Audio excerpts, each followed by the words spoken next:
beaucoup plus agréable pour vous. Donc, je suis Claire Loto, je suis Product Manager et avant-vente chez Talentia et je suis accompagnée de Laurent Deneuve, qui est également avant-vente. Donc, je suis Claire Loto. Merci. J'ai mon modérateur qui avait mis le son à côté, je suis désolée. Donc, vous êtes ici sur l'atelier finance pour découvrir notre solution de convergence qui est la solution TAC3.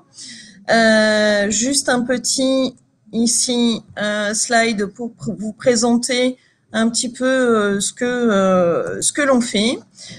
Donc Talentia est une suite financière qui va regrouper les différents volets fonctionnels de la comptabilité. Et puis autour de la comptabilité, nous avons des partenaires avec qui nous travaillons. Vous avez notamment la solution Rising. Vous avez 2 représentants qui sont un petit peu plus loin là en allant vers une autre salle qui peuvent également vous faire une présentation de la solution de dématérialisation.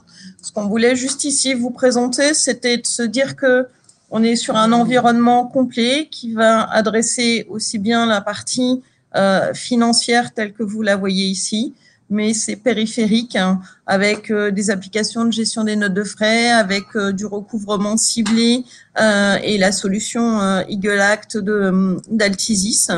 Et puis enfin, tout le flux de dématérialisation avec la solution Rising. Je pense que je vais déjà m'arrêter de parler parce que là, ça devient… J'allais te dire d'arrêter de parler parce que sinon, ça va être difficile pour la fin de la journée. Je pense que ça va l'être. Donc bonjour à tous. Donc ce qu'on va vous proposer, c'est très rapidement d'illustrer la solution TAC3, Talentia Consulting, par l'intermédiaire de plusieurs… Parle plus fort pour ceux qui sont… OK. Par rapport à un certain nombre d'écrans qui, je pense, vont représenter très clairement comment la solution est constituée. Donc, ce qu'on va commencer tout de suite par montrer, c'est en fin de compte l'accès à la solution.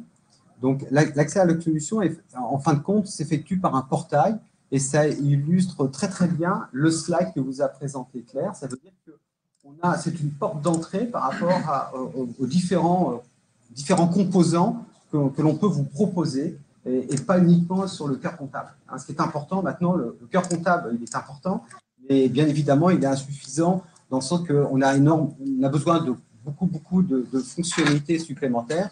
Et comme vous pouvez le voir sur la partie gauche, eh bien, on accède directement à la comptabilité par l'icône Accounting, mais aussi on accède aux IMO, au workflow, CPM, notre solution de conso et de reporting, bien évidemment à la révision des comptes, mais on peut aussi positionner, personnaliser au sein de l'entreprise ce portail pour tout simplement accéder à peut-être un logiciel purement métier, et ce qui permet d'avoir vraiment pour le financier, d'avoir un accès direct à l'ensemble de son bureau digitalisé. Donc, typiquement, on a Acuiteo, c'est notre logiciel interne de suivi de compte. Donc voilà, on peut directement y accéder. Alors, quand on va rentrer directement dans la solution Accounting, on est donc une connexion SSO, c'est-à-dire on se signe une seule fois, éventuellement on hérite tout simplement du compte Windows, bien évidemment, et à ce moment-là, on n'aura plus besoin de se loguer par rapport aux différentes transactions, différents modules, et on arrive directement sur cette page qui est la page d'accès, à Talentia Accounting. Alors, ce qui est intéressant de voir, c'est qu'on a cette possibilité aussi d'illustrer tout de suite par des KPI, par des graphes qui sont… Vous pouvez les personnaliser, vous n'êtes pas obligé de mettre ce type de graphe, mais vous avez tout de suite la possibilité de mettre quelque chose d'un peu plus sympathique tous les matins. Quand j'arrive sur mon écran de comptabilité, j'ai des graphes qui me permettent de me rappeler un certain nombre d'informations. Autre élément important, nous avons également, sur la partie gauche, une gestion d'arborescence. Donc ça, il n'y a rien de particulier en soi. Mais ce qui est intéressant, c'est qu'on peut y accéder de différentes façons. Soit par rapport à mon quotidien. Donc, je vais retrouver un menu qui présente les transactions principales quand on est en droit d'attente d'un produit comptable. Mais on peut aller plus finement sur une représentation complètement différente.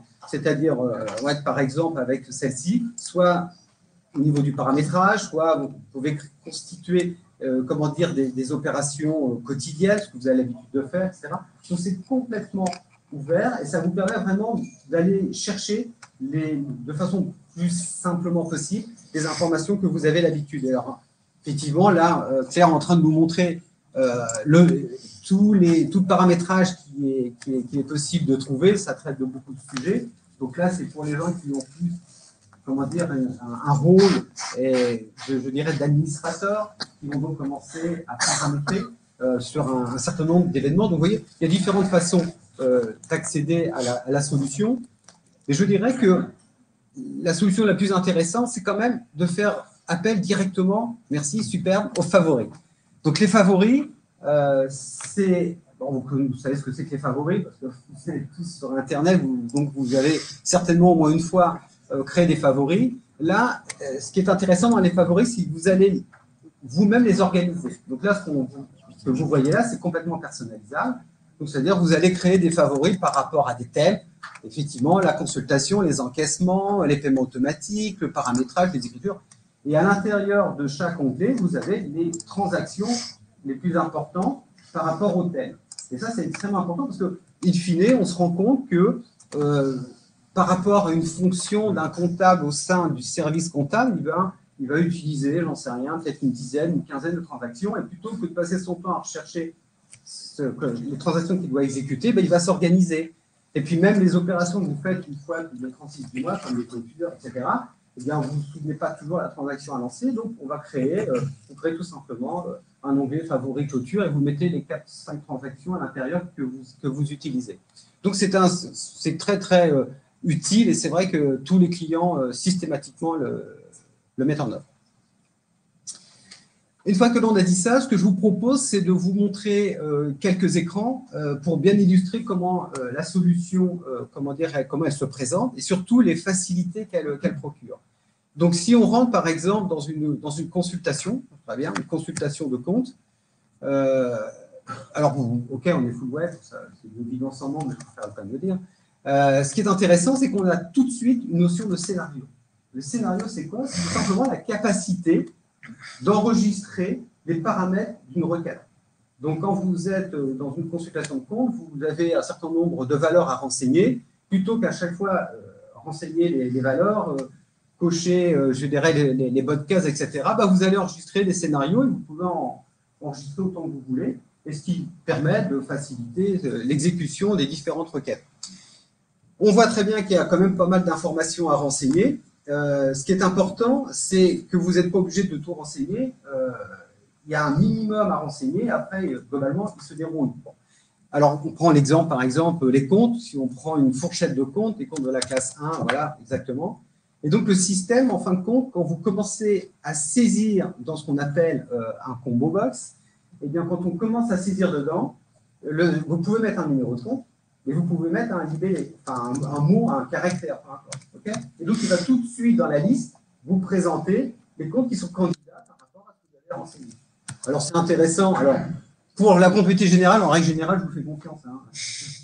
Vous ne les cherchez pas trop, quoi. Okay, par contre, sur les comptes de tiers, là, c'est plus intéressant. Parce que ça fait exactement le même job. Vous saisissez quelques caractères et puis il va vous proposer tout simplement les comptes qui sont candidats par rapport à ce que vous avez renseigné. Ça permet quand même d'aller plus rapidement. Donc, bon, je passe sur les comptes, on va faire entrer tout de suite. Voilà. Et donc, le système vous présente tout simplement la liste, c'est une balance, hein, parce que là, pour faire simple, on a pris tous les comptes, si je ne m'abuse, exactement, et on a débit crédit solde, bon, c'est extraordinaire. C'est parfait. Alors, ce qu'on a la possibilité de faire, bien évidemment, c'est de descendre un cran. Oui, vous voulez peut-être montrer la petite icône. Vas-y, mais t'as raison. Comme ça, j'oublierai pas. Donc, vous avez juste à côté donc cette petite icône. Vas-y, tu peux. Très bien. Vous avez ça à peu près sur, on va dire, j'allais dire 100%. Je vais être prudent parce que vous allez me sortir le truc qu'il n'y a pas. Bon, les 90% des écrans, vous avez systématiquement cette capacité d'exporter. Okay, systématiquement. Ça a l'air de rien, mais c'est hyper pratique, hein, on est d'accord. Parce que Excel, il y a les limites d'Excel, mais c'est quand même pratique au quotidien. Donc vous cliquez dessus et puis vous avez tout simplement la possibilité de sortir exactement ce que vous avez sous les yeux sous Excel, et donc et de retravailler éventuellement ce que vous avez envie de faire directement. Donc là, il est en train d'ouvrir Excel. Voilà. Alors, ce qui a aussi du sens, c'est que je vous rappelle quand même un petit peu d'où vous êtes parti. Ouais, ça a l'air de rien, mais bon, ça permet de savoir que c'est normal ce qui vous affiche en dessous, puisque vous l'avez demandé. OK. Et puis là, bah, voilà, là, je n'ai rien à vous apprendre. Bien évidemment, c'est votre quotidien. Et donc, ça, vous l'avez un peu partout. Voilà, ça, c'est très, très bien. OK. Si on revient, donc, du coup, j'étais en train de dire, eh bien, quand on est en consultation de compte, on peut prendre une ligne et puis aller sur du détail. Donc, on a un certain nombre d'options possibles. Donc, en clic droit souris, on peut aller au détail. Directement au détail, je pense que c'est plus simple. Et donc, sur le détail, on est sur le détail, tout simplement. On affiche le détail des écritures. Et on voit déjà qu'il y a un code couleur. Et ce code couleur, le jaune, soit vous avez du jaune ou vous avez du blanc, c'est tout de suite pour illustrer tout ce qui est lettrable, donc tout ce qui est non lettré ou le lettré. Donc déjà, graphiquement, tout de suite, vous savez ce qui est déjà lettré et ce qui n'est pas. Okay, donc ça, voilà, on voit très bien ici comment dire, la différence. Vous avez la colonne de lettrage d'ailleurs qui est sur la droite, okay, qui illustre bien. Et donc, ce qui est également intéressant sur cet écran, c'est, bon, indépendamment le fait qu'on puisse exporter encore, donc on exporte du détail, du coup, là, on peut aussi comment dire, personnaliser cet écran. Alors ça devient très intéressant. Pourquoi? Parce que, in fine, vous pouvez avoir des besoins de consultation et d'affichage en détail complètement différents par rapport à ce que vous souhaitez voir, évidemment. Donc là, vous pouvez retirer des éléments, rajouter des éléments, et donc vous allez reconstruire comme ça votre tableau de consultation par rapport à votre besoin. Okay, bien évidemment, on va l'enregistrer, on va mémoriser comment dire, cette personnalisation d'écran, et on va lui mettre un nouveau nom, comme ça vous pourrez le rappeler par la suite. Okay. Donc ça, bon, on fait de la compta, hein, on est d'accord. Mais ce qui est important, c'est d'avoir des écrans qui vous facilitent la vie. C'est ça qui est important, parce qu'on passe du temps à consulter quand même. Hein, okay. Et donc l'objectif, c'est que quand je consulte, je peux exporter ça très rapidement, facilement pour retravailler sous Excel, mais je peux adapter complètement la présentation de mes écrans pour que justement j'ai des informations qui m'intéressent tout de suite et non pas d'être obligé d'aller les chercher sur la 50e colonne complètement à droite de l'écran. Enfin voilà, c'est vraiment d'adapter par rapport à votre besoin. Alors ce que l'on peut très bien faire aussi, au sein du résultat de ce tableau, eh bien, vous pouvez également appliquer des filtres. Et ces filtres, eh bien, vous pouvez vraiment travailler sur tout ce que vous voulez, sur égal, sur contient, etc. Et donc ça c'est important parce que vous allez réduire le périmètre que vous souhaitez, comment dire, étudier. Et donc, et ça, vous l'avez aussi sur les différents écrans de la solution. Et donc, c'est une aide très précieuse pour consulter. OK? Alors, après, ce que l'on peut montrer très certainement, c'est sur la partie en clic droit souris, sur cette partie-là. Je crois qu'on peut naviguer après sur... Voilà, je reviens là. Très bien. Vas-y. Voilà, parfait. Donc, les pieds jointes. Bon, maintenant les pieds jointes, vous ne pouvez pas y échapper. Les pieds joints, c'est ce qui est complètement légitime. Donc, vous avez la capacité, bien évidemment, de positionner des pieds joints. Alors, de les positionner, mais surtout de les restituer et de pouvoir y accéder. Donc, ça, c'est un élément très important. Donc, c'est évident pour les factures, c'est quand même très pratique de pouvoir accéder aux factures directement depuis l'outil comptable. Donc ça, c'est un élément important. Ce que l'on peut voir après, si on revient juste en arrière, voilà. Après, à partir de là, en clic droit souris, on peut avoir accès, bien évidemment, à la présentation de la pièce en elle-même. Donc ici, on présente tout simplement la pièce.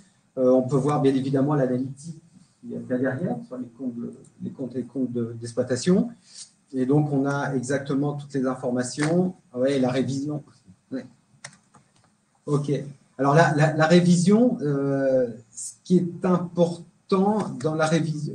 Oui, alors, dis-moi pourquoi tu veux montrer sur la révision. Je voulais juste montrer ici le fait que on a une solution qui va permettre, vous l'avez vu sur le slide principal, de traiter également le flux des frais généraux, donc des engagements. Et lorsque l'on établit des commandes dans Talentia, on va pouvoir avoir tout ce chemin de révision de la commande jusqu'à la facture. Et on retrouve ici la commande qui a été réalisée, on a ici la réception, et enfin en jaune, la facture correspondante sur laquelle j'étais en train de faire ma visualisation. Ok. C'est un élément important parce que les engagements, les engagements, c'est quelque chose, en fin de compte, qui date, hein, par contre, qui commence à prendre de plus en plus d'importance dans les entreprises.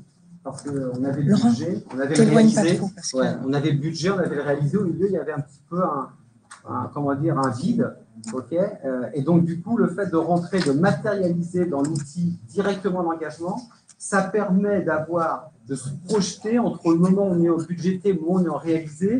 On a ici, au milieu, quelque chose qui permet vraiment de prendre, comment dire, de prendre part sur l'investissement, puisque quand on sort des engagements et surtout des commandes, c'est un engagement de l'entreprise. Okay, donc ça, il faut matérialiser ça, c'est important. Et le fait de l'intégrer dans l'outil, ça donne du sens, bien évidemment, sur le début du budget jusqu'à sa réalisation. Ça permet de piloter ce qu'on a déjà, comment dire, consommé sur un engagement, combien il reste, quitte à le solder automatiquement. Donc, ce que vient de montrer Claire, effectivement, c'est un élément extrêmement important de l'avoir vraiment dans la certification.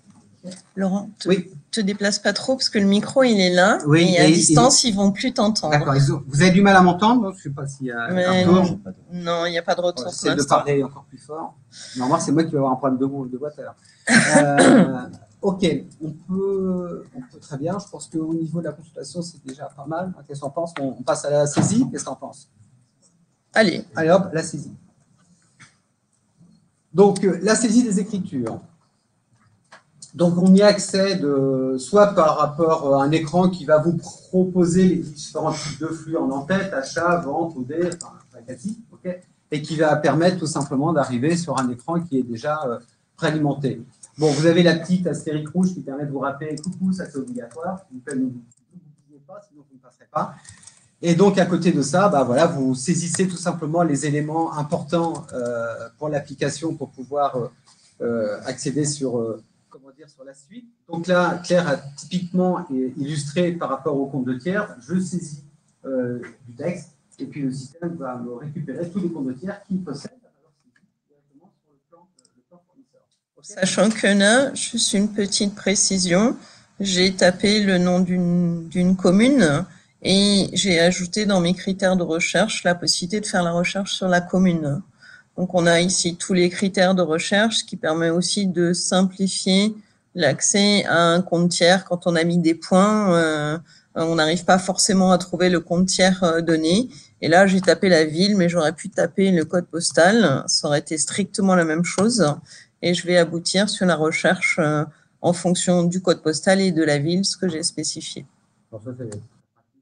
Vous l'avez très bien compris. C'est votre quotidien. Parfait. Ok, donc on passe cet écran d'en-tête et on va donc arriver sur un écran de saisie pleine page. Alors, ce qui est important de souligner, c'est qu'on peut être en mode saisie, d'accord, sans souris. Je n'ai pas touché à la souris. Hein. D'accord, je le dis parce que je sais que la saisie entre guillemets intensive avec clavier souris, c'est pas pratique. C'est vrai. Et donc, c'est important, c'est pour ça qu'au niveau vraiment de la R&D, on a tout fait sur qu'on se retrouve dans un mode de saisie intensif. C'est-à-dire qu'on oublie la souris et le clavier suffit pour saisir au kilomètre. Comme ça, voilà. Bon, même si vous savez qu'il y a de plus en plus de flux interfacés, vous avez quand même toujours encore du flux à saisir manuellement. Et ce qui est important, c'est que le système vous permet vraiment de laisser de côté la souris et franchement, vous gagnez en temps. C'est évident, bon, il y a des toujours raccourcis, etc. Là-dessus rapidement. Et donc voilà. Donc le système, en fin de compte, j'ai pas vu ce que tu as saisi en plus, donc, du coup, parce que je parle, je regarde pas. Voilà, une saisie, toujours pareil, c'est assez classique. Néanmoins, vous avez quand même pas mal d'options. Toujours pareil, vous pouvez repersonnaliser votre écran, bien sûr, ce qu'on peut faire dans la consultation, en saisie. Donc vous pouvez complètement mettre les colonnes qui vous intéressent par rapport à ce que vous êtes en train de saisir, par rapport au type de flux. Okay, donc ça, vous allez le mémoriser directement sur la partie là-bas, ici, scénario. Et puis après, vous avez toutes les options possibles qui concernent le lettrage, la ventilation analytique. Enfin bon, là, on ne va pas rentrer dans le détail, mais l'objectif, c'est que vous voyez très rapidement comme ça un aperçu de ce que comment une saisie s'organise. Donc, on valide la pièce. Ouais, je trouve ça très bien. Allez, hop. Il y a des problèmes de son? Ouais, je pense qu'il faut que tu te rapproches plus. Oui, tu bouges trop, Laurent. Il faut que tu restes là. Bon, ok, ouais, tant pis. Hein, je mets ça parce que je suis le temps qui passe. Ok. Très bien, on valide cette pièce. Peut-être qu'on va présenter aussi les ouvertures qu'on a données à la solution avec les nouvelles interrogations multidimensionnelles. Je pense que ça peut être intéressant pour les personnes qui sont ici présentes. Très bien. Vas-y, je te laisse au clavier. On a voulu donner un peu d'ouverture à la solution. Dans l'assistance, je vois qu'il y a des personnes qui utilisent d'anciennes générations de nos solutions. Il y en a certains qui sourient, que je connais bien. On a voulu essayer de donner plus d'ouverture, premièrement par une notion qui s'appelle, que vous voyez ici, l'unité de gestion, qui est un élément centralisateur de plusieurs sociétés. Deuxième élément, ici c'est une notion qui n'existe pas dans les versions précédentes. Nous avons voulu offrir la possibilité de faire des consultations qu'on appelle multidimensionnelles sous la forme de TCD. Donc, je vais faire ici une consultation sur une période donnée. Je reprends un tout petit peu la parole. Pas longtemps, mais on va essayer. C'est bon, c'est bon. Et ce qu'on a voulu essayer de faire, c'est vous donner une approche différente de la consultation des comptes que vous connaissez jusqu'à présent. Cette consultation des comptes, elle va pouvoir être multi-unité de gestion, multi-société, multi-établissement. Et je vais pouvoir, en l'occurrence, me dire, bah, tiens, j'ai besoin de voir du détail. Donc, je vais reprendre dans la liste des champs qui se présentent ici. Je voudrais avoir les éléments, par exemple, ici du journal comptable. Allez hop, je voudrais rajouter le numéro de pièce. Donc, la valeur va s'ajouter ici. Et je vais donc avoir un drill down possible qui, en l'occurrence, je vais retirer l'établissement, j'en veux pas. J'ai ici un drill down qui me donne la liste de mes comptes avec à l'intérieur. Donc, je peux figer ma colonne. Je vais l'épingler à gauche. Et en l'occurrence, je vais pouvoir faire un petit drill down en me disant quelles sont les écritures qui sont à l'intérieur de mon compte Crédit Bail. Ok, j'ai une écriture qui a été passée. Je continue, je vois ici voyage et déplacement. Ok, j'ai une écriture. Très bien. J'ai jamais de chance. Quand je fais un drill down, j'ai toujours qu'une seule écriture. Tout va bien. Mais c'est pas grave. Ah là, voilà, ça y est, j'ai de la chance. Voilà, donc, j'ai une première vision de ma consultation des comptes. Maintenant, ce que je voulais vous montrer aussi, c'est le mode TCD, qu'on appelle le mode pivot, qui est ici présent et qui va me permettre de me dire, je veux plus ici débit, crédit, je veux juste du solde. Et puis, par exemple, je voudrais avoir la notion ici, pourquoi pas, de période. Donc, je vais mettre ma période et maintenant, j'ai en fait une balance à l'écran, mais qui va se présenter sous la forme de période. Donc, je fais mon tri drill down, je vais aller dans ma société 1. J'ai exactement le même principe, hein, sauf que là, bon, j'ai déjà épinglé, tout va bien. Et là, j'ai mes différents comptes comptables avec les différentes périodes qui sont alimentées.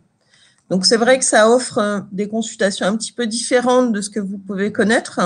Je viens de le faire sur la partie compta gêné, mais je pourrais également faire la même chose sur la partie analytique ou sur la partie tiers. Et du coup, avoir ce type de TCD qu'on voit naturellement dans Excel, mais là, je l'ai directement dans ma solution. Et bien sûr, c'est dynamique, sachant que par rapport à la structure de la solution TAC 3, j'aurais pu ici me dire que je vais aller consulter les données, en l'occurrence de plusieurs unités de gestion, de plusieurs ensembles de sociétés. Donc, je peux prendre cette société-là, cette unité de gestion-là. Je peux prendre cette unité de gestion-là et j'en prends plusieurs d'un coup. Et je vais pouvoir visualiser toutes ces unités de gestion en même temps. Donc, il n'y a que celle-là qui est alimentée, mais on voit que j'ai d'autres sociétés à l'intérieur. Ça, merci Claire. C'est vraiment hyper intéressant. Pourquoi? Parce que du coup, on se pose la question, c'est l'intérêt de faire un export Excel pour faire un TCD dans Excel, puisque déjà, vous pouvez faire un tableau croisé dynamique, puisque vous pouvez l'avoir ici nativement dans le produit. Okay. Donc, c'est intéressant pour la comptabilité générale. Pour l'analytique, c'est d'une évidence sans nom. Okay. Donc, les contrôleurs de gestion apprécient énormément ce genre de choses. Okay. Je vois que le temps passe très très vite. Okay. Éventuellement, c'est parce que tu en penses que montrer les imports et les exports. Okay. Peut-être commencer par les exports. Voilà. L'objectif aussi, tout à l'heure, on a vu qu'on avait la possibilité d'exporter directement depuis les exports. Ça, c'est bien, c'est pratique, etc. Néanmoins, on a quand même voulu offrir la capacité à ce que les utilisateurs paramètrent un export de données comptables, peu importe, c'est la comptabilité générale, tiers, analytique, peu importe, et qu'on ait la capacité de leur donner l'autonomie de paramétrer ce qu'ils souhaitent sortir. Okay. Donc, c'est purement utilisateur. Donc, vous avez un paramétrage qui permet de dire, ben voilà, moi, je veux créer un scénario d'extraction. Et donc, dans ce scénario, on va s'en donner un code, etc. On va dire qu'est-ce qu'on va extraire. Et au sein de ce scénario, on va donc lister les champs que l'on souhaite récupérer. Donc, on va produire un fichier, quel qu'il soit, un fichier CSV. Et derrière, on va extraire exactement tout le périmètre que l'on souhaite. Donc, si tu prends, voilà, parfait, détail. Et donc, pour ce scénario-là, on va dire, ben voilà, je veux la société, l'établissement, le compte, et avec l'ordonnancement que vous avez sur la partie gauche. Et donc, on va utiliser ce scénario d'extraction pour pouvoir faire une mise en forme par rapport à la liste des colonnes que nous avons choisies. Et donc, vous aurez après ce fichier-là que vous pourrez retravailler, soit dans une application, enfin, peu importe. Pas que vous voulez. Mais, et ça, c'est quelque chose qui est vraiment utilisateur. Okay. Donc, vous avez l'autonomie pour extraire de la donnée directement depuis Talentia. Et ce qui est vrai, voilà, très bien à titre d'exemple. Donc, tous les fichiers produits, on les récupère ici, hein, dans le portail. Donc, quand le système il a terminé de faire son traitement, eh bien, il dépose ici. Tout ça est géré selon les droits, par rapport aux personnes connectées, etc. Enfin, c'est une évidence sans nom. Et donc, ce qui est important, c'est que vous avez vraiment la possibilité de produire tout type de, comment dire, tout type d'export, comptabilité générale, auxiliaire et tiers. Ça, c'est un premier sujet. Je pense que c'est un point extrêmement important parce que vous avez l'autonomie, comment dire, d'extraire de la donnée. Deuxième sujet, c'est les imports. Les imports, on est un peu sur le même principe, c'est-à-dire que vous avez de la donnée en amont, très souvent qui viennent de peu importe, de logiciels métiers ou co-caisse, dans un format CSV, TXT, XS, enfin, peu importe. L'objectif, c'est qu'on puisse aussi vous donner la capacité d'importer ces fichiers-là, mais que vous n'ayez pas à demander à votre service informatique, et je les adore parce que c'est mon métier à la base, mais au moins, ils sont débordés sur plein de sujets, et l'objectif, c'est que vous ayez l'autonomie de définir le format d'import. Donc, vous avez un classeur Excel, 10 colonnes, très bien. Eh bien, vous allez ici positionner et créer, exactement comme on a fait tout à l'heure pour l'export. On va ici, sur un code de paramétrage d'intégration simplifié. On va donc définir la liste des colonnes que l'on a dans Excel et on va mettre la correspondance par rapport à Talentia. Et on va faire ce paramétrage-là. Ce qui est intéressant en plus, c'est que vous allez pouvoir également positionner des valeurs par défaut. Donc, ça veut dire que si vous avez la donnée attendue par Talentia, mais que vous n'avez pas dans votre fichier amont, vous allez ici paramétrer des valeurs par défaut. On va récupérer le code de règlement du tiers, etc. Ça, si vous ne l'avez pas, c'est pas grave. On va se charger de l'alimenter par défaut. Okay. Et enfin, dernière possibilité, vous avez également la possibilité de gérer vos transformations. Vous avez en amont, par exemple, une colonne qui correspond au compte comptable, mais ce n'est pas vraiment un compte en amont, c'est autre chose. Eh bien, vous avez la possibilité de définir des transformations. C'est-à-dire, quand j'ai telle valeur à gauche, je vais mettre telle valeur à droite. D'accord? Et tout ça, c'est utilisateur. Donc, globalement, vous êtes autonome pour définir tous vos systèmes d'entrée. Alors, évidemment, une interface de gestion commerciale sophistiquée et tout, il y a peut-être une limite. Hein. Je ne dis pas que toutes les interfaces vont passer par là. Mais il y a beaucoup de flux qui sont présents dans des fichiers, dans les fichiers Excel, dans les fichiers texte, qui passent nécessairement par là sans aucun problème. OK? Je crois qu'en temps, c'est bien. Bon. Désolé, on s'est essayé de faire fine pour essayer de tout passer, mais c'est pas évident. Ok. Est-ce que c'est clair? On a le droit à des questions, j'espère. Non? Bon, vous avez Je quelques crois pas. Hein. C'est fini, c'est ça, ouais. Une clôture. Ah mais moi j'ai entendu. C'est bon? C'est bon. Bon, écoutez, Pas de j'espère que vraiment cette overview rapide d'une demi-heure, ça vous aura déjà donné quelques idées sur le produit et puis peut-être donner envie d'aller un peu plus loin dans une présentation plus soutenue. Oui? Vous n'avez pas de roadmap à présenter? Là tout de suite, non, mais j'en ai des roadmaps, oui. Heureusement d'ailleurs. Je pense que ce genre de manifestation, c'est justement aussi pour présenter le futur. J'entends bien. Ouais, j'entends bien. Et en tout cas, dans le périmètre là, nous, on n'a pas prévu de présenter le roadmap. C'est intéressant. Ouais, vous avez tout à fait raison.